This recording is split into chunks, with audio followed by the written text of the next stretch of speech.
A cop's hand was wrapped around her throat, squeezing the breath right out of her chest, and the crowd froze like mannequins on a street corner. Phones came up, a few gasps slipped through, but nobody moved.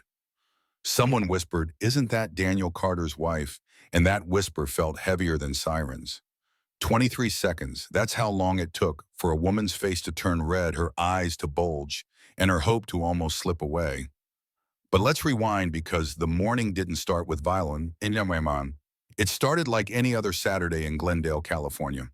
Daniel Carter, the man the world once called Iron Hands, was barefoot on his lawn, shirtless in sweatpants, humming some Motown tune while watering hedges. He wasn't a boxer anymore.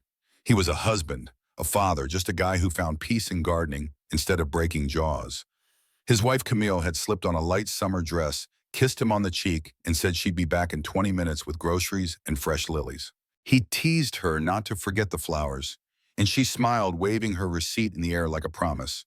But on the corner of Market and Pine, a patrol car sat like a trap. Behind the wheel was Officer Grant Harlow. Folks in the department knew his reputation, short-tempered, too many complaints to count, always shielded by supervisors who filed things in the shredder. He wasn't a protector. He was a predator, the kind who used a badge like a weapon and picked on people who couldn't fight back. Camille was walking home with her tote bag when his window slid down. "Hey," he barked sharp enough to make her stop. She turned polite but wary. "Yes," Officer Harlow leaned across his seat, eyes scanning her bag. "Looks heavy. You sure you didn't lift anything from that store?" Camille's brows pinched together. "Excuse me? These are groceries. I just paid. Here's the receipt." She held it up steady. But he wasn't looking for proof. He was looking for dominance. The car door groaned open, his boots hitting pavement like a threat. "Show me what's in the bag." She tried to keep calm, though her hands shook. "Sir, please, I told you." But he cut her off, snatched the tote, and dumped it out. Bread slid across the concrete, fruit rolled into the gutter, milk burst in a white splash, and those lilies she'd picked bent and bruised on the dirty ground. Camille gasped. "What is wrong with you?" Harlow sneered. "You people always think you're clever." His hand shot toward her wrist. She yanked back. "Don't touch me." That was all he needed. He shoved her against the store wall so hard the thud echoed, then clamped his hand around her throat. The crowd stiffened, half raising phones but not moving because everyone knew interfere with a cop and you might be next. Camille's nails clawed at his wrist, her voice rasping. "Get off me!" Harlow leaned in, spit hot on her cheek. "Resisting arrest, huh? Let's see how smart you feel now." Her feet kicked helplessly, air slipping from her chest. A boy's voice cracked through the silence. "Wait, isn't that Daniel Carter's wife?" Heads turned. Someone muttered, "Oh God, that cop is dead." Blocks away, Daniel's phone buzzed on a patio table. A neighbor's message. "Get to Market and Pine. Cop choking Camille." Daniel read it once and it hit like a left hook. The hose dropped, spraying wild. His chest heaved. No. Barefoot, he sprinted to his SUV, engine roaring like a beast. Tires screamed as he tore through the streets. Back on the sidewalk, Camille's knees buckled. Harlow smirked. "Nobody's gonna save you." But the crowd's silence broke with the screech of tires. A black Escalade swung around the corner. Daniel Carter arrived like thunder. He barely hit the brakes before the door flew open. Bare feet smacked hot pavement, his massive frame charging. 4 strides, and he was there, a shadow falling over Harlow. "Get your hands off my wife." Daniel's voice wasn't loud, it was final. Harlow jerked badge, catching the sunlight, his hand twitching toward his belt. But the move cost him. Daniel's right fist slammed into his ribs with a crack that sounded like wood snapping. Harlow's mouth opened in a howl, his grip tearing loose. Camille dropped to her knees, coughing, gasping for breath, like she'd just come up from underwater. Daniel crouched. "In through your nose. Slow. I've got you." She rasped, furious and shaking. "I'm okay." Behind them, Harlow rolled on the pavement, spitting blood, croaking. She resisted. Daniel rose, his voice booming enough to close doors. "The only fact here is you put your hands on my wife." Phones zoomed in. Every angle caught it. Nobody stepped toward Harlow. The man who had choked a woman in daylight suddenly had no volunteers. His eyes slid to his holster, his fingers twitching. Daniel saw it coming. "Don't." The warning held the weight of a gavel. But Harlow lunged anyway, sloppy desperate. Daniel's left hook answered. The sound was wet, final. Harlow spun, collapsed, hugging his face. Camille flinched but forced herself to stand. He, she coughed. Daniel pulled her close. I saw enough. The crowd stirred. Someone whispered, "It's all on camera." Another said, "We've got proof." Phones hovered like witnesses carved from glass. Daniel leaned into the cruiser's radio, his voice clipped. "This is Daniel Carter. Send medics for Officer Grant Harlow at Market and Pine. And send a supervisor. No cowboy backup." Dispatch stammered, "Copy. Units en route." By the time sirens arrived, milk had dried on the sidewalk, lilies were crushed into dirt, and a city was already waking up to a new story.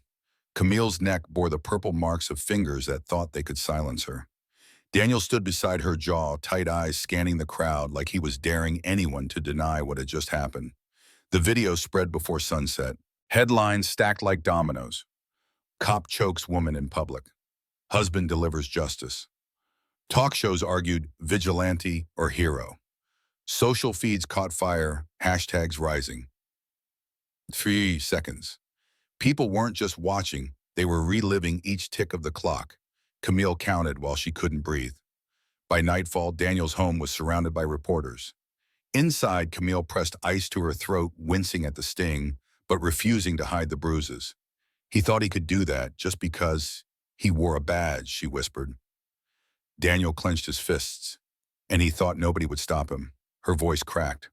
"What about women who don't have someone running around the corner in time?" Daniel swallowed hard. "Then maybe we make sure they do, in some way." The next day, Captain Elena Ruiz of the LAPD knocked on their door, jacket, crisp expression, heavy. "Officer Harlow is suspended without pay," she said under investigation. "He won't wear a badge again." Camille snapped back, suspended. "He tried to kill me in broad daylight." Ruiz held her gaze.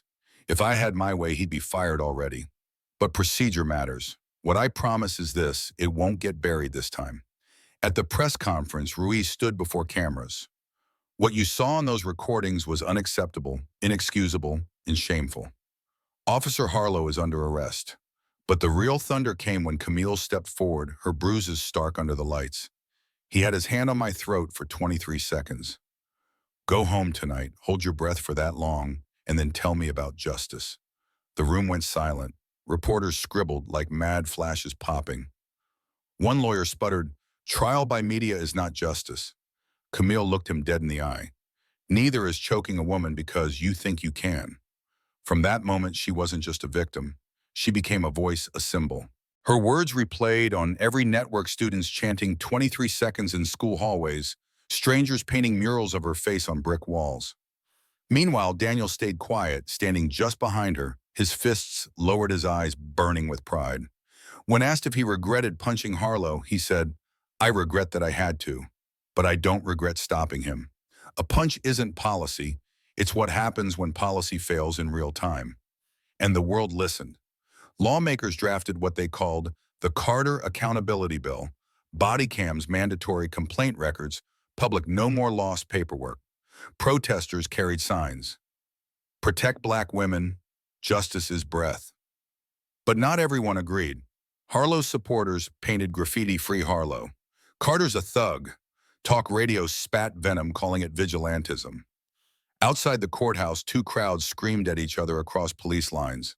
One side chanting justice, the other yelling law and order. Through it all, Camille walked straight, scarf pulled back to reveal her bruises, daring cameras to look away. When a reporter shouted, "Do you have anything to say to Officer Harlow?" she stopped, eyes steady.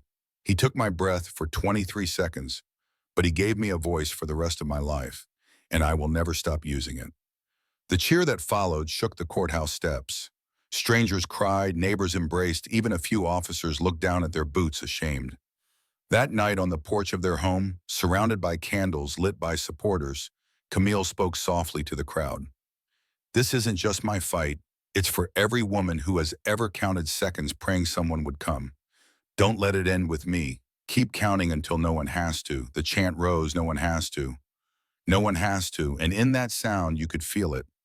The shift, the possibility of change born from 23 seconds of silence. But here's the question. Was Daniel right to use his fists, or was it the only language that cop understood? Is it justice when a man defends his wife with violence, or is it proof that the system failed long before he threw that punch? What do you think, was this justice? Or was it another sign that real justice doesn't live in the courtroom at all? Drop your thoughts in the comments, share your own stories, and don't forget to subscribe for more powerful, true-to-life stories.